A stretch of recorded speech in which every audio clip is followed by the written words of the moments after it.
Hello and welcome to Phoenix Unleashed, episode 21. I am your host, Shipra Hendry, and today we're going to talk about OMEK, OMEK, the power of nothingness.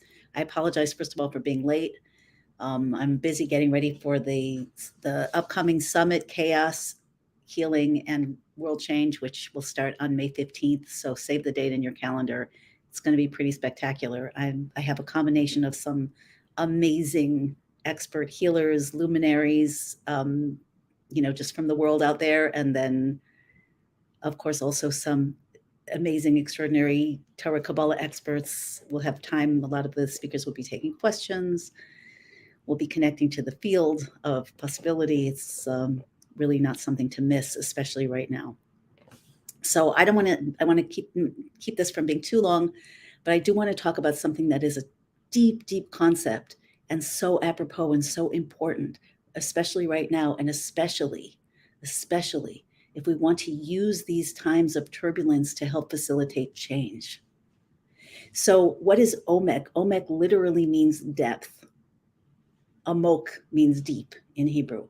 But OMEK specifically in terms of Kabbalah actually refers to a kind of depth that allows a connection. I'll give you an example, or the examples that are actually given in Shara Yichud, which is a text that I learn and teach avidly, after which my entire business, Gate of Unity, Shara Yichud means Gate of Unity in Hebrew, is named.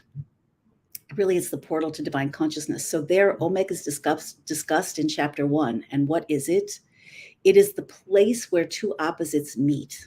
An example of OMEK that's given in a physical sense is the corner of a wall. So what is a corner of a wall? It's one wall meeting another wall. Does the corner exist?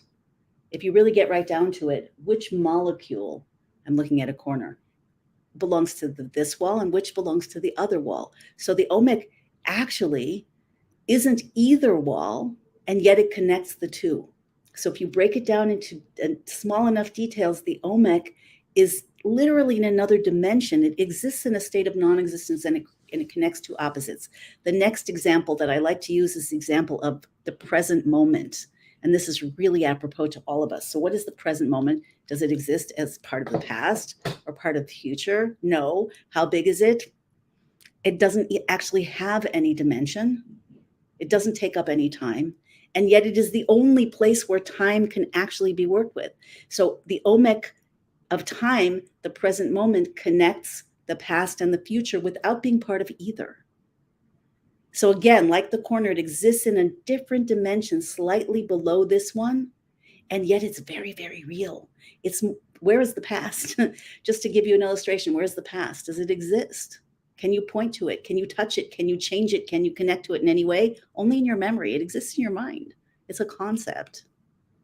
It's made up of memories and, whatever the spectrum of things that work together to make it feel real, but it's actually not. Likewise, the future certainly isn't real in the sense that, unless you're a time traveler, which some people say they are, and that may be real. But even then, if you're in the future, you're in the present, in the future. There is no place called the future. There's just a different present moment. On a higher level, all of the present moments exist in one space. All time exists in one space. Why? Because that's the infinite present. That's because that is the present. And that is real. And the OMEK, again, connects the past and present, past and future. In the level of soul, of human, these are all the three levels that from which the world is made. Space, the corner, time, the present, and soul, nefesh in Hebrew, which is the human consciousness. Where is the OMEK there? How do we step into that deeper dimension? And what's the example that's given is the relationship between a student and a teacher. When the teacher wants to transmit something to the student, what does that mean? The teacher knows something, sees something, feels something, wants to give that over in a way that the student can feel it, know it, and see it. But it doesn't work like that, because the teacher has to enclose him or herself in the mindset, it's called the vessels of the recipient, of the student, and then find exactly the right words in which the concept can be expressed and go into the mind of the student in a way that the student will be able to start to unwrap it and find the deeper truth in it. I don't want to get really complicated with this, but this teacher-student relationship is not just between an actual teacher and an actual student. It's between God and humanity. It's between your higher self and your lower self. It's between you and another person. If you want to express something that you're experiencing that's so deep and personal for you, a deep emotion, a realization, an insight, an intuition, a question to somebody else who's not on the same page, you're going to have to create a connection that is not about you, and is not about them. It's not this wall or that wall. It's not the past. It's not the future. It's not you. It's not them. It's something deeper. And that's the OMEK. The OMEK is that something deeper that allows two things to connect that normally would never be able to connect. And in the case of the human, the nefesh, the soul level, it allows for a transmission of something. And again, this can be your higher self and your lower self. It can be, your right brain and your left brain. It can be your soul and your body. It can be God and you. It can be you and another person. It can be something that you're trying to learn and your ability to receive it. But like they say in some traditions, that you need to have a beginner's mind to really learn something new. So what is a beginner's mind? It's not only wiping out the past, it's creating that connection. So that's the second part of an OMEK. And the OMEK is not only depth, it's a depth that connects. It's a depth meaning that it gets to the core. The beyond the personalities, beyond west or east wall, where west or south wall, beyond past and future, it goes to a place of a deeper dimension from which existence comes, from which everything stems.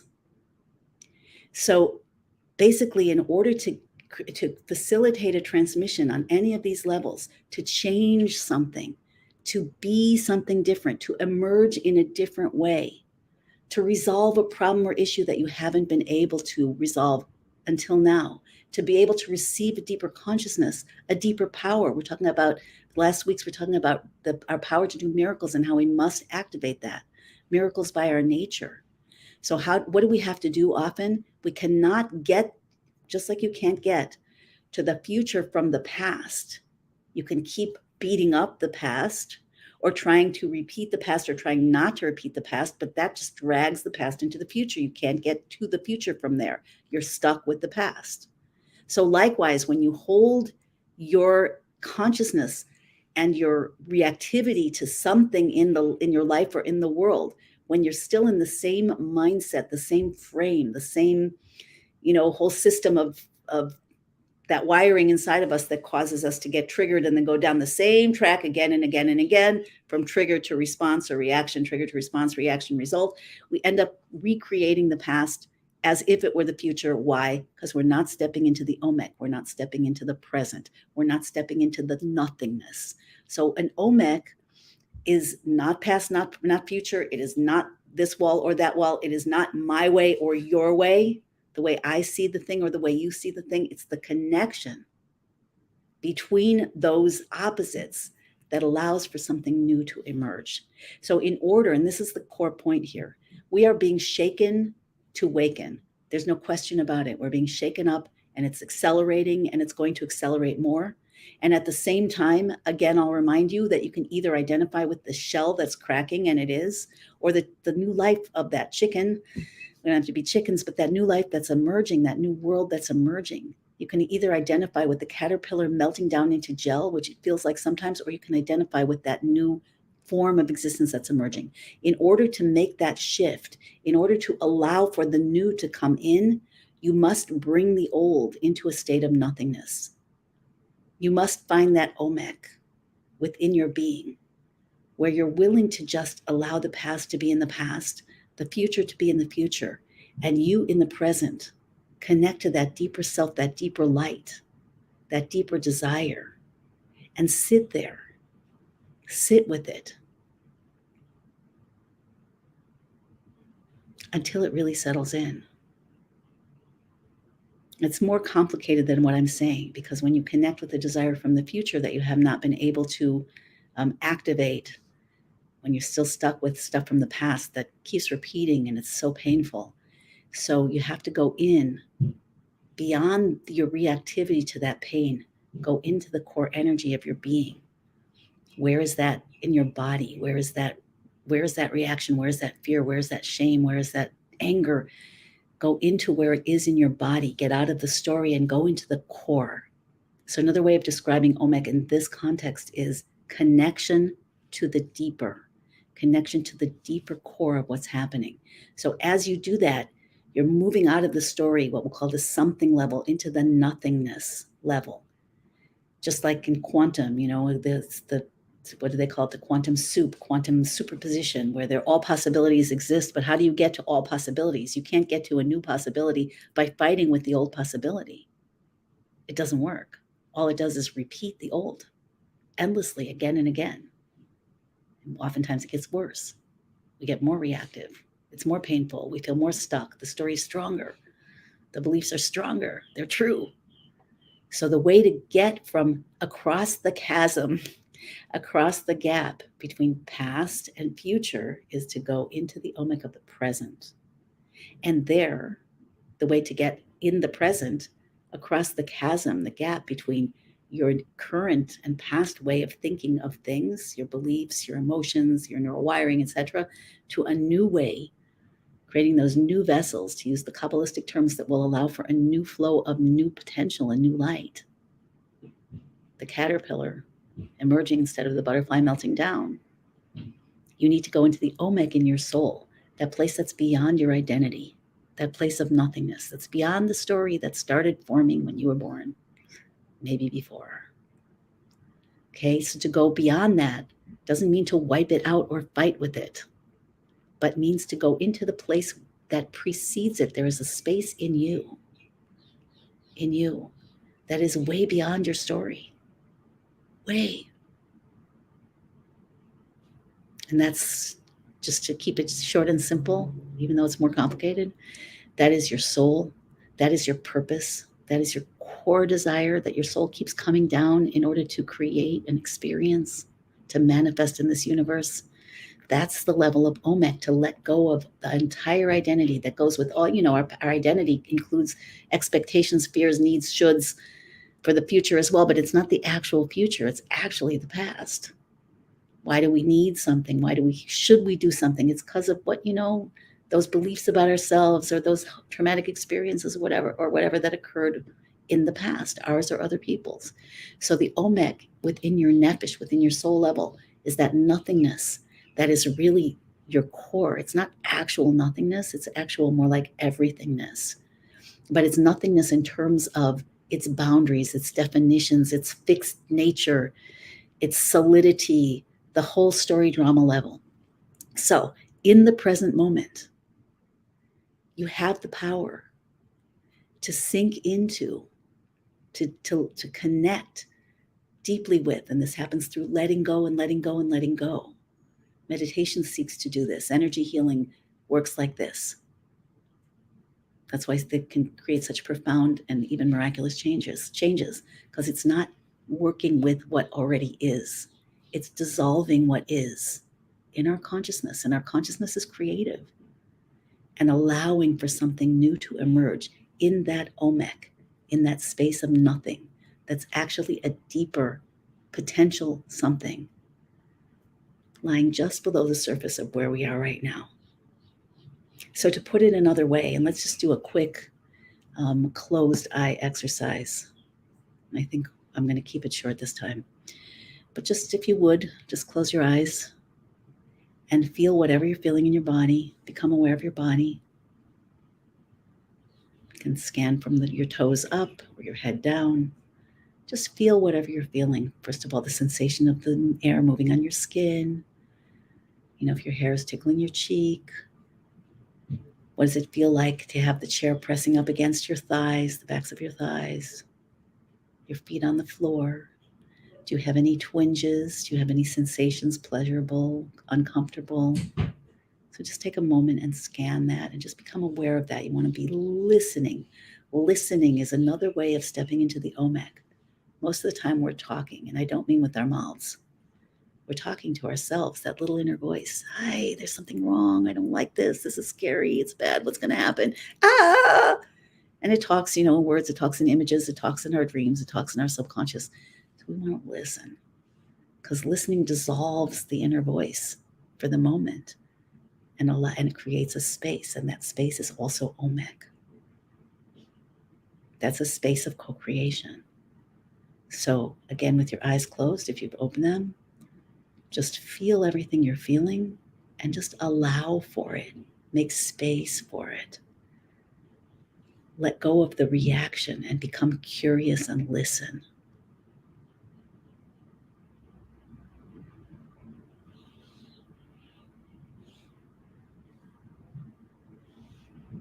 And watch yourself, feel yourself actually listening. So you're listening to yourself, one dimension of yourself that's connected to past and future, that feels solid and immutable. And you're listening from a different dimension of yourself. You're already in a space of OMEK if you're listening. And now you can ask yourself, what am I experiencing that I'm resisting? I'm going to give you 3 questions, which I gave to my class today. Really powerful questions. What am I resisting experiencing? What experience am I resisting? What experience do I really want to have? And what is it that I'm willing to experience in order to potentially create more of what I want, in order to facilitate change? It's in the OMEK that change happens, nowhere else. It's this the space of quantum transformation. So again, what experience, keep your eyes closed and really let yourself think about this. I'll leave a little more space after the questions. And you can write these down afterwards and, spend your own time on them. Really important right now. We're all being morphed. We're all being uprooted. Our shell is cracking. There's a meltdown happening. The womb is no longer cozy and safe, and we're being pushed out by cataclysmic forces. Some of us are more aware of this than others. Everyone's going to be aware. And in that, what is happening? So understand the frame of what's happening, that there's a shift, a transformation, a metamorphosis. It's divine, it's quantum, whatever words you want to use. How are you as a human being going to move from resistance, which causes more cracking, right? Something's trying to move you and you're holding on. What does that do? Imagine a hurricane against a wall or a mighty river against a dam. It's going to create more and more pressure until something breaks. So the resistance comes from hanging on to the past, fear of the future. Go into the OMEK. What is it that you're resisting? So now just leave space, ask yourself that. What am I resisting? What am I resisting? Am I resisting seeing deeper things about the world? Unpleasant truths, or even pleasant truths? Am I resisting seeing myself? Am I resisting making changes that will put me in the uncertainty of the unknown and the unpredictable? Am I resisting transforming a relationship? Am I resisting the general change that's happening in the world? Am I hating on it? Am I scared of it? Am I, going into reaction? We all do this. It's not wrong. And there's a lot more to say about this, which this is what we work with on a daily basis within the Influencers Program and the Gate of Unity School. The tools, the paradigm, the power to actually facilitate the shift in more and more deep and miraculous ways. But meanwhile, what are you resisting? And really, really listen. Be in as much of that space of OMEK as possible, beyond your story. The voice might be going, but notice it from outside of it. Don't be it. Don't be it. OMEK is when you stop being it and start listening to it instead. Okay? And then second, what is the experience that you really want to have? Would you like to experience peace, safety, love, being enough, rest, flow, trust, love? What's the experience you really want to have?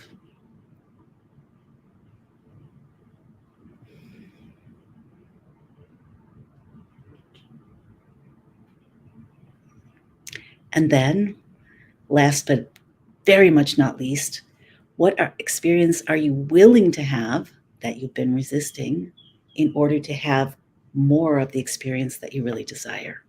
So let's say you are desiring to experience peace, but you've been resisting being peaceful, allowing for change.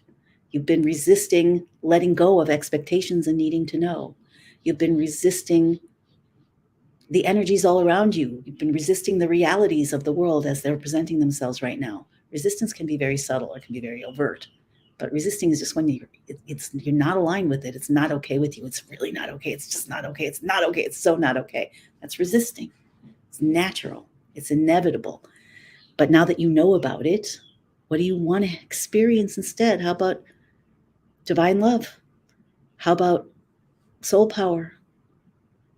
How about flowing with the river, inner peace, wonder, delight, whatever it is that you want? And then that final question. So that final question is, what are you willing to experience? And that might include your reactive emotions. Maybe you have to be willing to experience the fear, anxiety, and worry, but not being in it, watching yourself, observing yourself, making space for that part of you that's in it, not being stuck in it, in other words. You need to be able to be in two places at once. As you step into the OMEK, it's not that the everyday you disappears. It's that you're surrounding it with depth. You're imbuing it with space. You're literally falling into the spaces between the parts of you, between your molecules, right? So what are you willing to experience? Uncertainty? Doing something while you're uncomfortable? Opening your eyes and seeing what's happening? What are you willing to experience? Stepping into a new vulnerability in your relationship with yourself or someone else or, source, God, in order to open up to a possibility of something new. And that only happens from the OMEK. It only happens from the OMEK. So just last part of this little closed eye exercise, just imagine as you're feeling, going back to scanning your body, and as you're scanning your body, just allow yourself to become aware that you're not actually solid. What do I mean by this? With each breath that you breathe, I know it's a little gross, but they're literally pieces of skin from inside and outside of you. And the breath that you've been holding and cellular debris that's leaving your body, where's it going? Someone else. And then you're breathing in. What are you breathing in? Air, dust, and everything that's coming out of everybody else. So we're exchanging constantly. And then what about on the atomic level, on the subatomic level? We know that we're made up of rapidly moving particles, that if you break them down, there's nothing but energy there. That's your body. We know that the cells are rejuvenating and depending on the part of the body or the organ, totally new on a regular basis. And yet we keep showing up in the same form with all the memories. How come? No OMEK. No OMEK. We're stuck in the past. We're a something instead of a nothing. So as you're aware of this, what do you feel? What comes up for you? Hasidus says, the mystical Torah says, Kabbalah, that the world is not solid. I've said this many times before, that the world is constantly, including your body, including your thoughts, including your memories, including all of our memories, constantly being brought into being again and again and again from divine nothingness, from infinite divine desire. Nothingness, OMEK. So everything is always new, and yet it feels so old. And how do we do that? How do we deal with that? Not by beating it up, not by pressing it down, not by punching it in the face, not by trying to hide from it, not by pretending it doesn't exist for us and I'm on top of it all. No, sink in. Sink into that deeper part of yourself. And from there, observe. Ask questions, listen, be curious, connect with God in there. In between the molecules, in between the atoms. What does that feel like? Where is that space?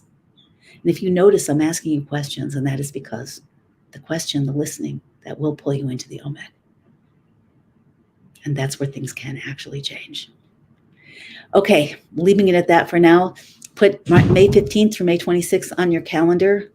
There will be very limited time replays, but it's wonderful if you can show up live. Like I said, some of the callers will be taking live questions. And if we have ever had a time for questions, it's now. And if you want to know more about my work or how I can help you, www.gateofunity.com. And I'll see you next time. Take care.